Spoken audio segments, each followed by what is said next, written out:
Halo sahabat semua, dimanapun kalian berada, semoga kita dalam keadaan baik, semoga kita dalam keadaan sehat. Di segmen saya di sini ingin mengulas tentang politik dinasti, sebagaimana bahwa kita baru saja melaksanakan pemilihan kepala daerah serentak di beberapa kabupaten kota di seluruh Indonesia. Politik dinasti akhir-akhir ini banyak dibicarakan, banyak didiskusikan oleh beberapa pihak, bahkan menjadi olok-olokan di media sosial. Yang saya ingin sampaikan sebenarnya bahwa politik dinasti itu faktor dari kekerabatan, faktor dari hubungan kekeluargaan. Itulah secara umum yang ingin saya sampaikan tentang politik dinasti. Tapi bagaimana kita melihat, memandang anak Jokowi dan menantu Jokowi bertarung menjadi kepala daerah. Di sini kita dibicarakan, sering kita mendengar bahwa faktor kemenangan mereka belakangan terakhir itu karena kekuasaan, bahkan karena Jokowi, orang tua atau mertua dari mereka saat ini menjadi kepala negara. Tetapi saya melihat bukan itu gitu. Politik dinasti yang saya lihat sebenarnya bahwa baik Bobi, baik anak Jokowi, itu sebenarnya mereka melalui mekanisme pemilihan langsung gitu, dipilih oleh masyarakat, dipilih oleh rakyat gitu. Jadi tidak ada politik dinasti sepanjang mereka mengikuti mekanisme-mekanisme yang diatur dalam pemilihan kepala daerah. Sebagaimana yang kita lihat bahwa mereka sebenarnya mengikuti pesta demokrasi itu, bahwa mereka dipilih langsung oleh masyarakatnya, bahwa mereka langsung dipilih oleh warganya. Jadi tidak ada yang salah sebenarnya gitu. Yang justru yang menjadi kesalahan bahwa masyarakat tidak mampu menghadirkan orang-orang lain gitu. Masyarakat tidak mampu menghadirkan figur-figur lain untuk mendandingi mereka gitu. Jadi sebenarnya kita harus introspeksi diri juga gitu. Jadi politik dinasti sepanjang politik yang diikuti oleh anggota keluarga seorang pejabat, diikuti oleh kerabat-kerabat mereka gitu, sepanjang mengikuti aturan-aturan mekanisme demokrasi pemilihan langsung, itu tidak menyalahi aturan.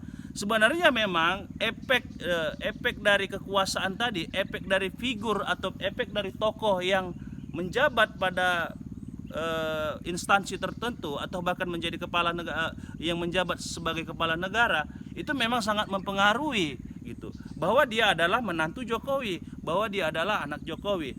Tapi sepanjang mengikuti mekanisme, sepanjang mengikuti aturan-aturan perundang-undangan berlaku dalam pemilihan kepala daerah, justru mereka berhasil gitu, memanfaatkan posisi sebagai anak seorang presiden, memanfaatkan posisi sebagai menantu presiden.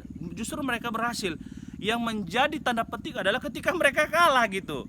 Jadi kalau seorang anak presiden kalah dalam pemilihan kepala daerah, justru berita atau justru tagline utamanya justru akan menarik gitu. Apalagi menantu Jokowi kalah di wali kota, pemilihan wali kota Kota Medan gitu. Ini yang menarik gitu. Karena kita melihat kemenangan ini adalah faktor dinasti, sebenarnya ini yang menjadi kesalahan kita karena kita tidak mampu menghadirkan orang lain gitu. Karena tidak ada masyarakat yang ingin gitu, yang ingin mengemban sebagai kepala atau wali kota di Kota Medan gitu. Jadi sebenarnya tidak ada yang salah dalam mekanisme itu, tidak ada yang salah dalam dinasti politik. Yang salah justru ketika kekuasaan, ketika peran seorang kepala negara ikut campur tangan, ikut mengintervensi pihak-pihak tertentu, ikut mengintervensi penyelenggara KPU maupun Bawaslu. Oleh sebab itu saya melihat ini sesuatu yang sebenarnya sangat menarik. Tetapi karena kita fokusnya melihat dinasti politik, kita lupa bahwa di beberapa kota, di beberapa kabupaten terjadi pemilihan kepala daerah yang lawannya adalah kota kosong gitu. Ini kan sesuatu yang sebenarnya absen untuk dibicarakan, absen untuk didiskusikan. Siantar contoh. Hari ini Siantar kemarin melawan kota kosong.